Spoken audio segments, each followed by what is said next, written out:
এই হলো কাহিনী। আমার বোন নাকি কিমচি খাওয়ার জন্য জীবন খিমচি হয়ে গেছে। বাংলাদেশে আমি কতবার অর্ডার করছি, আমার অনেক ডাকতেছিল, তো আমি বললাম যে ঠিক আছে, তার আগে একটু পানি খেয়ে নিই। জুস কথা এবার খাচ্ছি গো, তোমরা দেখি কি এটা, কি রে অত বড়? এটা তো ক্যাবেজ, তারপর পেঁয়াজ, বড় বড় অনিয়ন আছে না, এগুলা। একটু হ্যাঁ, আমি তো খাইলাম, আমি খেতে আমার হাতটা ব্যথা করতেছে। আমার কাছে অনেক ভালো লাগে। তো একটু খাবা?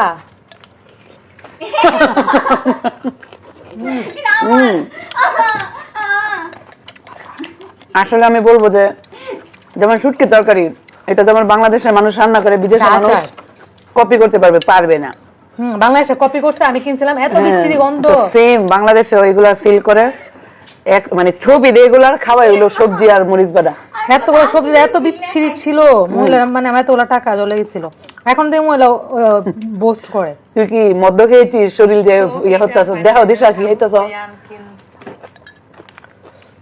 আমি কি খাই? কোলাজেন না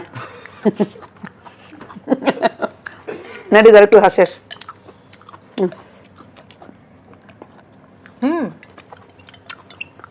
একটা নুডলস আনা দরকার ছিল না, নুডলস সাথে খাওয়া দরকার ছিল। বাপি বলছিল নুডলস আনতে, কালকে মজা। আজকে সবাই আমি আর বাদ বুদ খাওয়ার নাম লইস না, কিমসি মিমসি আমু। কিমচি, তারপর হচ্ছে যে রুটি, নুডলস। আমি আজকে থাইল্যান্ড তো খাবারের অভাব নাই, ছিলাম ভাতে। তো দিশা তো ভাত বেশি খাই নাই। আমি এত ভালো লাগছে আমার কিনছিটা, ওয়াও ফাইনালি, থ্যাংক ইউ, আপনি কিনে দিচ্ছেন। ওয়েলকাম। আমি একটা আল্লাহ বাঁচাতে বাংলাদেশে যে ভাত খাবো। আমিও তুই বাপি কথা রাখছি, আমি বাপি ভাত খাই কিনছি নাই, নাকি, যত বেশি দিন থাকে তত বেশি টেস্ট হয়। মজা হয়। হ্যাঁ, ওরা তো রেখে দেয়।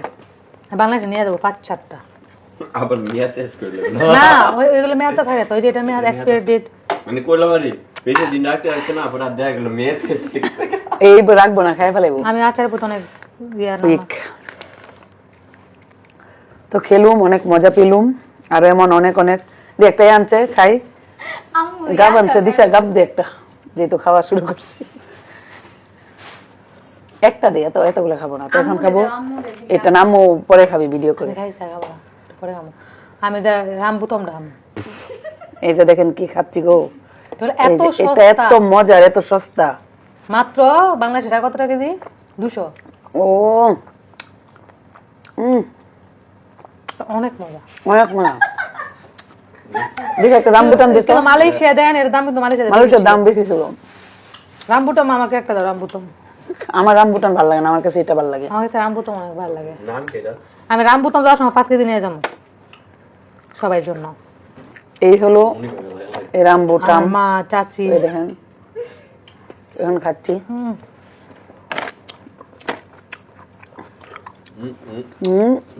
এটা থেকে একটা খেতে অনেকটা আমাদের দেশের আবার শুধু আরো ফল খাওয়ার জন্য। মতো। জানেন না, মানে সেটা কি করে জানো, কাটে কাটে আমরা কুচি কুচি করে দুধ দিয়ে ইয়া করে খাই, ঠান্ডা বরফ দেয়, পানি দেয়। মজার ব্যাপার হচ্ছে আজকে যেটা দেখলাম, আরেকটা এগুলো গাব দিয়ে চিপসও বানায়। গাব দে, এই যে এটার নাম দিছি গাব, আমাকে একটা কাপ দাও। নাম জানি না কি কি আম। এখন 1 কেজি আনছি, রাখলে মজা। বড় একটা খাবো। ফলটা খেতে অনেকটা লিচুর মতো। এই যে এটা কিন্তু বেশিরভাগই সিল্কা না, হ্যাঁ, কিন্তু ভিতরটা থেকে নরম, টক মিষ্টি একটা বাট ভাবতে ফ্লেভার। পারবেন এখানে কি সস্তা। আসলে আমাদের দেশে যেমন বুবি, এটা সস্তা, যেটা যেটা বেশি এটা তো বেশি দাও, যেমন কাঁঠাল। নাম ধইলিস না। আমি তো কোনো দিছি নাই। এটা যে কি মজা, মানে একটু টক টক লাগে, মিষ্টি মিষ্টি। আমি খাইতে খাইতে আমার পেট ব্যথা শুরু হচ্ছে আজকে, এত খাইছি ভাই, আলহামদুলিল্লাহ। গ্যাস হয়ে গেছে, গ্যাস। আর খাবো না। আমি অসুস্থ হয়ে গেছিলাম, আমি একটু সুস্থ ছিলাম। না পরে দেখুন কালকে একটা যত্ন নিয়ে যা আনো। আজকে শেষ করে দেবেন। ওমা আবার কালকে আনবো না, ডেইলি আনা হবে, ডেইলি খাওয়া হবে। প্রচুর ফল খাবো এখানে, বুঝছো? তুমি ফল ফল খেতে খাই চাও না। স্কিন সুন্দর করবো, তুমি তো ফল খেতে চাও না। এই তো এই বিষয়গুলো আমার এত খারাপ লাগে, তুমি ফল খাইতে চাও না, তুমি এখানে ভালো কিছু খাইতে চাও না, 3 বেলা ভাত। আমি এখন ভাতও খাই না। তুমি ফল খাবা না, ফলের কত পুষ্টি তুমি জানো? আমি স্কিন বলে হাজার হাজার টাকা খরচ করে রূপচর্চা করলে লাভ হবে, তুমি ফল খাবা। ফল আমি খাই তুমি তো বাংলাদেশেও কিছু খাও না, বাসায় ফল ফল খাও। রেন্দু জম্পেশ খেলুম, ফল খাইতে হবে। যিশু বাথরুমে। এই যে যাও সাইডে দেখবে টানানো। ওকে ওকে, আম্মু তুমি আমার সাথে থাকবা না? আবার কোনো ফল খাবো, দেখা হবে।